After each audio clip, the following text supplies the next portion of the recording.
Democracy Max is an investigation into what would make a good Scottish democracy. We brought 80 people together here in Edinburgh last year for a people's gathering and asked them the question, what's wrong with democracy, what could be made better? We got some fantastic insights and ideas out of that event.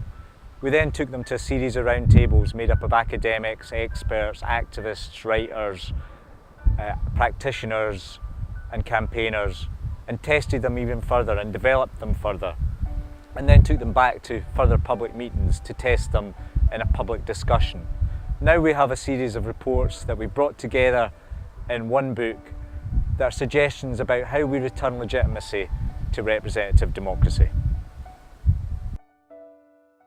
In July of last year, we held a gathering of over 80 people, self-nominated through the internet, but then selected by age, gender, occupation and location to be as representative as possible of Scotland. With the help of Edinburgh University, we used what is known as deliberative democracy. That is tried and tested techniques of getting groups to work and think together, work through differences and find common cause. We asked them to consider what was wrong and could be made better, and to try to imagine what an ideal Scottish democracy in 2030 might look like. I find it quite exciting that there's an organisation that's wondering what's going to happen with democracy in 2030. And I think it's very important to get the view of ordinary people. There's not sufficient talk about what sort of Scotland we want to live in, whether it's independent of the rest of the UK or not. There are issues to do with the social and economic life of the country which have to be addressed, and it's vital that the men and women of Scotland are involved in that. It's not just left to professional politicians.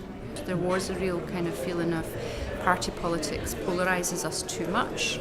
We want to see more consensus, we want to see more accountability, we want people to be more involved in how government is run, whether at local level or at national level, and we want government to look more like us.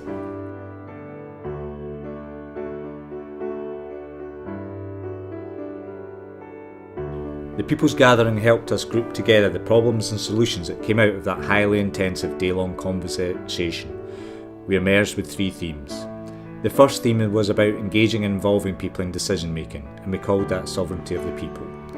The second theme was entitled Defending Our Democracy. How do we stop the vested interests from financial industry lobby to press barons getting privileged access to shaping the public discourse and to policy making?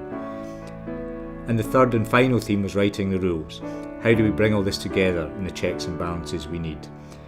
We took the ideas that came out of the People's Gathering, grouped them into these themes, and held 6 roundtable discussions involving political scientists, ex-politicians, community activists, journalists, constitutional lawyers, etc. to test the ideas, to make sure they were feasible, and to explore where similar things have been tried before.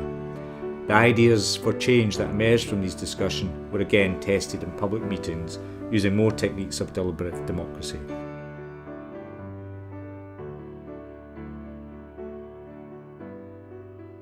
We were challenged with the findings from the People's Gathering, and our job was to explore the issues they'd raised and some of the ideas they'd had to see if they could be made practical.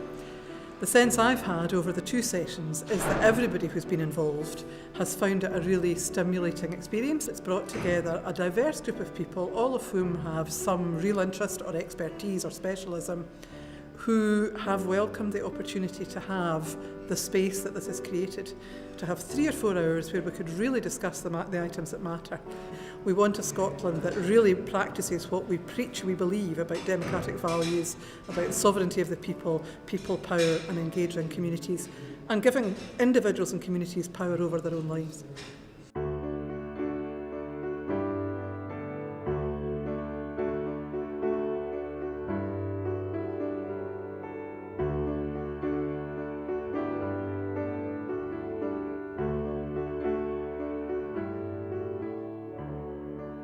So tonight was the public debate that built on the previous process where the People's Gathering Assembly produce a report that then was considered and deliberated upon by the roundtables of experts and activists and academics and a range of voices. And tonight it was about gathering, taking stock of what has happened so far and actually putting it to people who may have not been engaged with the process so far and get a sense of their reactions and the points they want to add to the conversation so that then we can move to the second stage of the Democracy Max process.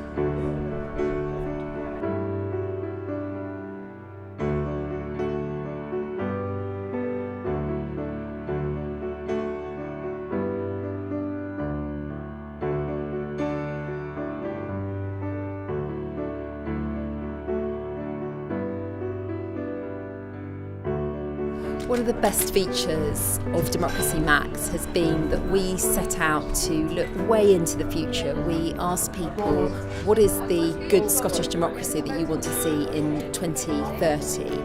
When people wake up after the Scottish referendum debate, whether it's a yes or a no vote, there's still going to be a democracy that they're going to need to be part of and to make work for all the people living in their society.